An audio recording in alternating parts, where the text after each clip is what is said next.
to see another game, to see another win if they continue on these alarming trends. They got to fix this right now, Wilds, because this team, they have some things going for themselves. They got Dak Prescott, who's playing lights out. He may be playing better than any quarterback in the National Football League, and they're in the worst division in the league where they can still win it.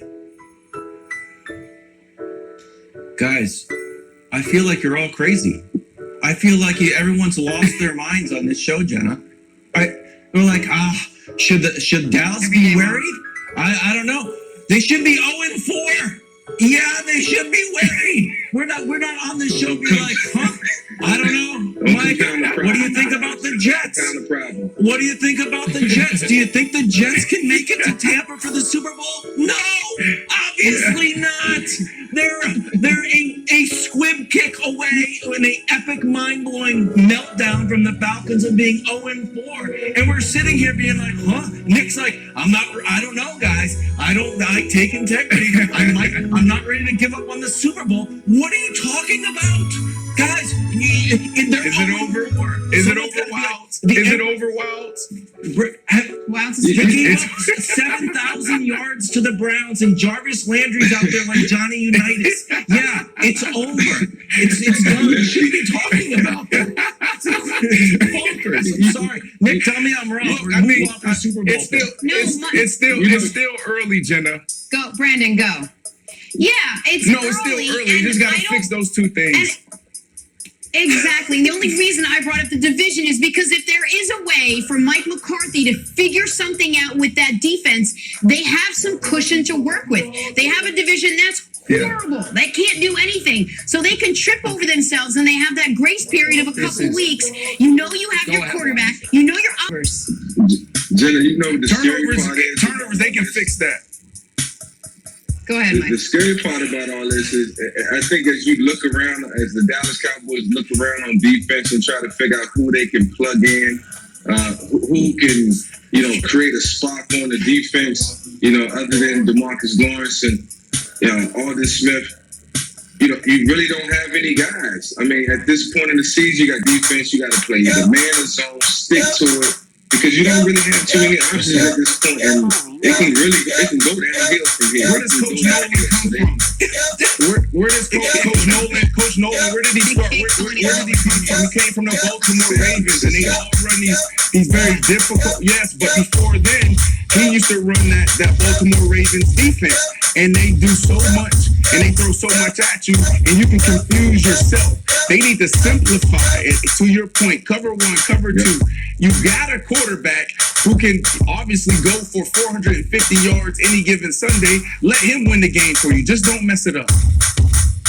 Listen, Mike Nolan, if you remove the years he was coordinating the defense, that had Ray Lewis playing middle linebacker, the highest level anybody's ever played the position, his resume ain't great.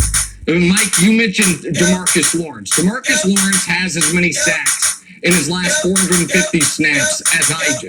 And that's making $21 million a year. He's been a disaster since they gave him that deal. And Wilds, to your point, I agree with you 100%. I picked this team to go to the Super Bowl, and I look like a total buffoon because the NFL does a great job, Jenna, of I don't want to say tricking, but mind-melding fans into thinking their teams are always in it because there's 8 divisions. So there's only 4 teams in the division.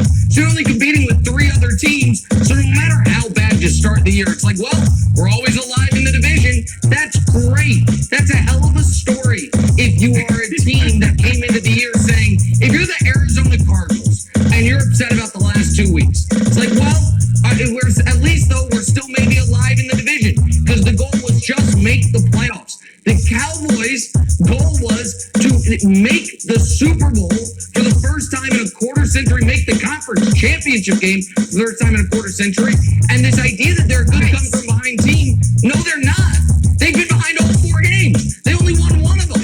And it was thanks to the watermelon kick Wilds was talking about. They actually are not a good come from behind team. So I agree with you, Kevin, if I wasn't making that clear earlier. You got to adjust your goals sometimes. I wanted to be Oprah. It didn't work out, but I love what I do every day. So maybe they don't make it to the Super Bowl. Let's just try to get to the playoffs and then we'll figure it out.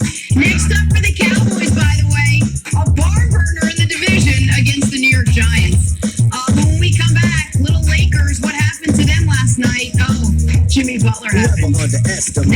First things first. Big face. Gentlemen, one last shot at respectability, one last shot at legitimacy. If you are the team I thought you were back in August, the team that I thought could slowly but surely become at least a dark horse contender to win the NFC and get to the Super Bowl, a clear-cut division winner in the NFC at least, then you would beat the Browns by 10 or more points yesterday in your own stadium as a 5.5-point favorite. And what happened? They stunk it up worse than they've ever stunk up a home game in my eyes. It was a disaster from start to finish. It was everything that's wrong with this year's Dallas Cowboys because they are all icing and no cake because they have no defense. It's not only the worst defense in the NFL right now, it's the worst defense in team history unless you want to go back to that expansion year in 1960 when they were 0-11-1. I could argue that defense was a little worse than this one, but not much worse because this is all-time humiliating. This is throw up in your mouth humiliating. This was hard for me to watch, hard for me to stomach yesterday, and I have